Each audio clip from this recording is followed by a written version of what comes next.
Welcome back मेरे trader दोस्तों। आज हम बात करने जा रहे हैं एक विशेष टॉपिक के ऊपर जिस पे ज्यादातर लोग आपस में लड़ाई कर रहे हैं कि टेक्निकल एनालिसिस ज्यादा अच्छा है या ऑप्शन चेन एनालिसिस, किससे प्रिडिक्शन ज्यादा अच्छा होता है और किसके थ्रू मैं मार्केट को स्टडी कर पाऊंगा। लेकिन आज का जो एपिसोड है, आज का जो वीडियो है, इसमें मैं इस बात को शेयर करने जा रहा हूं कि टेक्निकल एनालिसिस को यूज करना चाहिए या ऑप्शन चेन एनालिसिस को, या कब टेक्निकल एनालिसिस को यूज करना चाहिए और कब ऑप्शन चेन एनालिसिस को। तो इससे हमारी स्टोरी की शुरुआत करेंगे।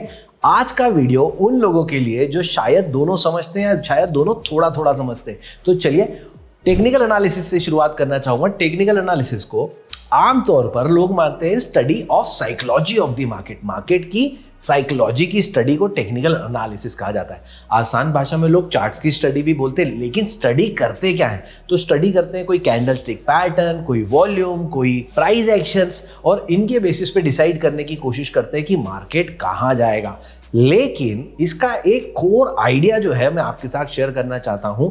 जब भी आप टेक्निकल एनालिसिस कर रहे हैं, आपका पूरा ध्यान सिर्फ इस एक बात पे होना चाहिए कि मार्केट में big position, giant position, institution position कहाँ बनी है। तो हम टेक्निकल एनालिसिस को करते वक्त हमेशा ये सोचते हैं कि कौन सा बड़ा खिलाड़ी इस समय मार्केट में एंटर कर गया, और एज अ टेक्निकल एनालिस्ट मेरी जिम्मेदारी होती है कि मैं उसकी ट्रेड को कॉपी कर लूँ। मतलब अगर उसने बाय किया है तो मैं भी बाय कर लूँ, और अगर उसने सेल किया है तो मैं भी सेल कर दूँ। तो मेरा थॉट प्रोसेस टेक्निकल एनालिसिस की तरफ एकदम सिंपल, इंस्टीट्यूशनल बायर, बड़ा बायर ढूंढना है और उसके साथ में मार्केट के अंदर घुस जाना है, या उससे इमीडिएटली बाद मार्केट के अंदर घुस जाना है, ताकि मैं भी उसके जैसा ट्रेड कर सकूँ। Which is a fair idea, अच्छा आइडिया है, करना चाहिए। उसी की बजाय जब हम ऑप्शन चेन एनालिसिस करते हैं, ये एकदम ही दूसरी स्टोरी है। ऑप्शन चेन एनालिसिस जब हम करते हैं तो हम आइडेंटिफाई करने की कोशिश करते हैं कि रिटेल पोजीशन कहां पर है। हम हमेशा ये ढूंढने की कोशिश करते हैं कि आम व्यक्ति कहां पर बैठा है, कॉल बाय कर रहा है या सेल बाय कर रहा है। और जब हमको उसकी पोजीशन पता चल जाती है, हम हमेशा उसका ऑपोजिट करने की कोशिश करते हैं। मतलब हम हमेशा कोशिश ये करते हैं कि उससे उल्टा ट्रेड कर ले। जहां पे पब्लिक बैठी है वहां पे नहीं बैठे। ऐसा क्यों सोच रहे? क्योंकि हम सब जानते हैं कि यार ज्यादातर लोग स्टॉक मार्केट में ऑप्शन ट्रेडिंग करते समय पे लॉस कर बैठते हैं, और हमको उनके साथ खड़ा नहीं होना चाहिए। इसीलिए हम क्या करते हैं, हम उससे ऑपोजिट पोजीशन बनाने की कोशिश करते हैं। तो क्या टेक्निकल एनालिसिस और ऑप्शन चेन एनालिसिस दोनों एक दूसरे से उल्टा है? तो मैं इस बारे में बात करना चाहता हूं, लेकिन उससे पहले मैं एक छोटी सी क्वेश्चन आप लोगों के सामने पुटअप करना चाहता हूं। एक कॉल है जिसका 25,000 का स्ट्राइक प्राइस है और उसमें करीब 2 लाख का ओपन इंटरेस्ट है। जब मैं ये बोल रहा हूँ 2 लाख का ओपन इंटरेस्ट है, तो क्या आप बता सकते हैं कि ये कॉल में बायर्स हैं या ये सेलर्स हैं? कौन का ओपन इंटरेस्ट बना हुआ है? ये बायर्स की पोजीशन है या ये सेलर्स की पोजीशन है? आमतौर पर लोग इसके बारे में कई सारा कंफ्यूज रहते हैं और एक दूसरे से लड़ते रहते हैं कि यार ये दोनों तो एक दूसरे से ऑपोजिट है। लेकिन सच ये है कि पूरा डेरिवेटिव्स, पूरा फ्यूचर्स एंड ऑप्शंस जो है वो एक जीरो सम गेम है। जीरो सम गेम है मतलब एक बायर के सामने एक सेलर होना कंपलसरी है। मतलब अगर एक कॉल में 2 लाख का ओपन इंटरेस्ट है तो इसका मतलब ये है कि लोगों ने, बायर्स ने 2 लाख कॉन्ट्रैक्ट बाय किए हुए हैं, और उसी समय 2 लाख लोगों ने अपना कॉल को सेल किया हुआ है। तो बायर और सेलर जब दोनों मिलते हैं तब जाके एक ओपन इंटरेस्ट बनता है। तो क्या मुझे ऑप्शन बायर के दृष्टिकोण से इसको स्टडी करना चाहिए या ऑप्शन सेलर के दृष्टिकोण से स्टडी करना चाहिए?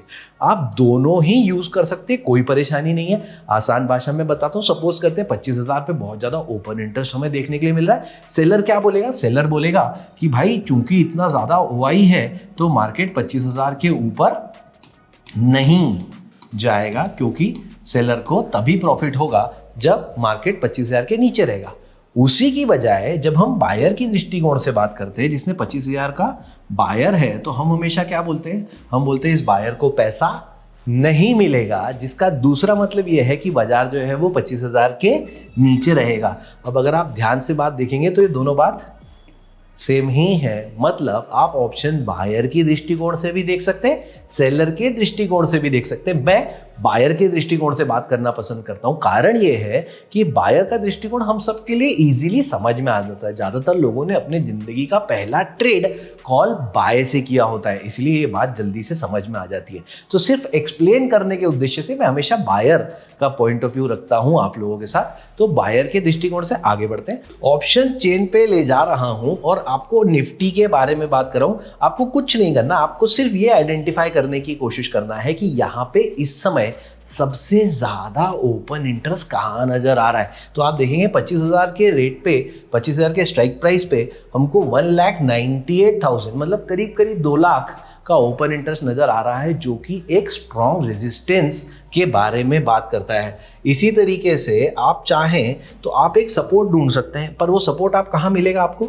वो सपोर्ट आपको ढूंढने जाना पड़ेगा हमेशा पुट वाली साइड पे। तो 1,91,000 मतलब 25,000 रुपये जो है ये मेरा स्ट्रॉन्ग रेजिस्टेंस हो गया, जिसका मतलब ये हुआ कि मार्केट इसके ऊपर जाने की संभावनाएं जो है वो कम है। इसी की बजाय अगर मैं सपोर्ट ढूंढने जाऊंगा तो मैं सपोर्ट कहाँ पे देखूंगा? मैं पुट में सपोर्ट देखता हूँ। तो पुट में सपोर्ट मुझे कहाँ देखने के लिए मिल रहा है? 24,800 के लेवल पे मुझे एक अच्छा सपोर्ट देखने के लिए मिल रहा है। और अगर मैं थोड़ा दूर का सपोर्ट ढूंढने जाऊं तो शायद 24,500 या 24,600 का सपोर्ट ढूंढना चाहूँगा। तो स्टॉक मार्केट में ऑप्शन चेन एनालाइज करते हुए मैंने 2 या 3 सपोर्ट और 1 या 2 रेजिस्टेंस कैलकुलेट कर लिया। क्या टेक्निकल एनालिसिस इस थॉट प्रोसेस को अग्री करेगा? क्या टेक्निकल एनालिसिस भी यही बात करने जाएगा? इस बात को आज आपके सामने लेके आना चाहता हूं। तो चलिए चार्ट्स पे चलते हैं। मैं ट्रेडिंग व्यू चार्ट ओपन कर रहा हूं और मैं आपको दिखाना चाहता हूं कि कैसे 25,000 जो कि हमारा ऑप्शन चेन का एक बड़ा रेजिस्टेंस कैलकुलेट हो रहा था, एग्जैक्टली वही का वही लेवल चार्ट पर रेजिस्टेंस के रूप में आपके सामने उभर कर आता है। तो चलिए यहां पे देखेंगे, ये हमारा निफ्टी का चार्ट है। निफ्टी के चार्ट पे अगर आप यहाँ पे एक लाइन ड्रॉ करना चाहेंगे तो 25,000 के लेवल पे मैं आपको एक लाइन रख के दिखाता हूँ। यहाँ देखिए, 25,000 पे मेरे को एक स्ट्रॉन्ग रेजिस्टेंस दिखाई दे रहा है। इसी तरीके से अगर मैं एक सपोर्ट ढूंढने जाता हूँ तो मुझे यहाँ देखिए, यहाँ पे हमारा सपोर्ट बना है। आप अगर लेवल चेक करने जाएंगे तो लेवल जो है ये 24,600 रुपए का सपोर्ट है। वो ही लेवल्स जो हमने ऑप्शन चेन में से ढूंढ के लाए थे। मतलब जब हम बात कर रहे होते हैं टेक्निकल एनालिसिस की और ऑप्शन चेन एनालिसिस की, तो आमतौर पर जो हमारी सोच है वो ये है कि ये दोनों एक दूसरे से ऑपोजिट है या ये दोनों एक दूसरे को कॉम्प्लीमेंट नहीं करते हैं। लेकिन अगर आप हमारे अनुभव से देखेंगे तो ये दोनों एक दूसरे से लड़ाई नहीं कर रहे, रादर ये दोनों एक दूसरे के साथ चलते हैं। मतलब ऑप्शन चेन एनालिसिस से भी आप प्रिडिक्शन कर सकते हैं और टेक्निकल एनालिसिस से भी आप प्रिडिक्शन कर सकते हैं। अब मुझे सच में चुनना क्या चाहिए, ये एक इंपॉर्टेंट क्वेश्चन है जो मैं आपके साथ शेयर करना चाहता हूं। अगर आप स्कैल्पर हैं और हर 15 मिनट में अपनी पोजीशन को चेंज करने के बारे में सोच रहे हैं तो ऑप्शन चेन एनालिसिस को बहुत बारीकी से नापना पड़ेगा। ऑप्शन चेन के चेंज इन ओपन इंटरेस्ट को नापना पड़ेगा। वहीं अगर आप एक पोजिशनल ट्रेडिंग करना चाहते हैं, ऑप्शन सेलिंग करना चाहते हैं, तो टेक्निकल एनालिसिस से ज्यादा कंफर्टेबल आपको ऑप्शन चेन एनालिसिस पड़ेगा। क्यों? क्योंकि आपको इस एक्सपायरी तक कहां पे स्ट्रॉन्ग रेजिस्टेंस और कहां पे स्ट्रॉन्ग सपोर्ट क्रिएट हो गया है वो ऑटोमेटिकली ऑप्शन चेन में दिखना शुरू होगा और उसके अकॉर्डिंगली आप अपनी पोजीशंस बना सकते हैं। तो टेक्निकल एनालिसिस अगर आप बड़ी पोजीशन आइडेंटिफाई करके कॉपी करना चाहते हैं, भले ही स्मॉल ड्यूरेशन के लिए, ऑप्शन चेन एनालिसिस उनके लिए जो एक्सपायरी तक अपनी पोजीशन होल्ड करने में ज्यादा इंटरेस्टेड है और अपनी सेल की पोजीशंस को ज्यादा लंबा समय तक रखना चाहते हैं। सपोर्ट और रेजिस्टेंस दोनों से करीब करीब सेम आ जाएगा, लेकिन आइडेंटिफाई करने का तरीका आप खुद चुन सकते हैं कि मैं ऑप्शन चेन से करना चाहता हूं या टेक्निकल एनालिसिस से। आप चाहें तो दोनों का कॉम्बिनेशन भी बना सकते हैं, पर मेरे भाई कई बार दोनों का कॉम्बिनेशन बनाने में बहुत सारे लोग कर देते हैं मिस्टेक। तो जब तक आपकी दोनों बातें स्ट्रांग ना हो, दोनों को यूज ना करें। पहले एक के ऊपर कमांड बनाए फिर दूसरे के ऊपर जाए। ऐसा नॉर्मल अप्रोच होना चाहिए किसी भी व्यक्ति को जिसको स्टॉक मार्केट में प्रॉफिटेबल होना है, सक्सेसफुल होना है। अगर आज का वीडियो आपको अच्छा लगा तो ऐसे और ब्यूटीफुल कॉन्सेप्ट लेके आने जा रहा हूं बहुत जल्दी। और बहुत अच्छी सीरीज के साथ। आप में से ज्यादातर लोगों से रिक्वेस्ट ये करूंगा कि हमारा WhatsApp group, WhatsApp channel join कर लीजिए, क्योंकि उसके ऊपर हम लेके आने वाले हैं बहुत जल्दी एक सीक्रेट मेथड्स, जिसको हम आने वाले समय में केवल व्हाट्सएप ग्रुप पे शेयर करेंगे, यूट्यूब पे शेयर नहीं करेंगे। तो अगर आप हमारे साथ उस प्राइवेट कम्युनिटी का हिस्सा बनना चाहते हैं, ऑफ कोर्स ये फ्री ऑफ कॉस्ट है, हम आपसे किसी प्रकार का चार्ज नहीं ले रहे। अगर आप उस प्राइवेट कम्युनिटी का हिस्सा बनना चाहते हैं और हमारी नॉलेज को ज़्यादा से ज़्यादा अपने पास लेके आना चाहते हैं, तो सबसे सिंपल आइडिया है हमारे व्हाट्सएप चैनल, जिसकी लिंक डिस्क्रिप्शन में दी गई है, उसको ज्वाइन कर लीजिए और आने वाले समय में प्रॉफिटेबल होने का रास्ता ओपन कर लीजिए।